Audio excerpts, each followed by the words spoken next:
How to create password protected zip folder. Hello guys, this is Atticus and welcome back to another tutorial video.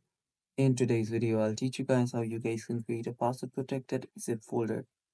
So without any further ado, let's dive right into it.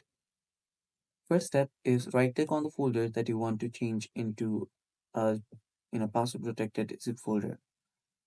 After that, you can hover over this WinRAR or first tap on this properties option. My bad. So tap on this option, tap on show more option, and there you should find WinRAR.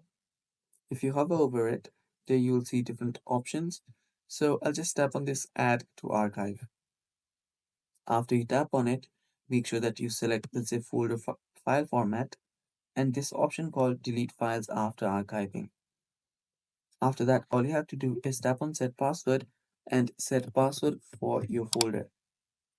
Retype it for verification, and after that you can tap on OK.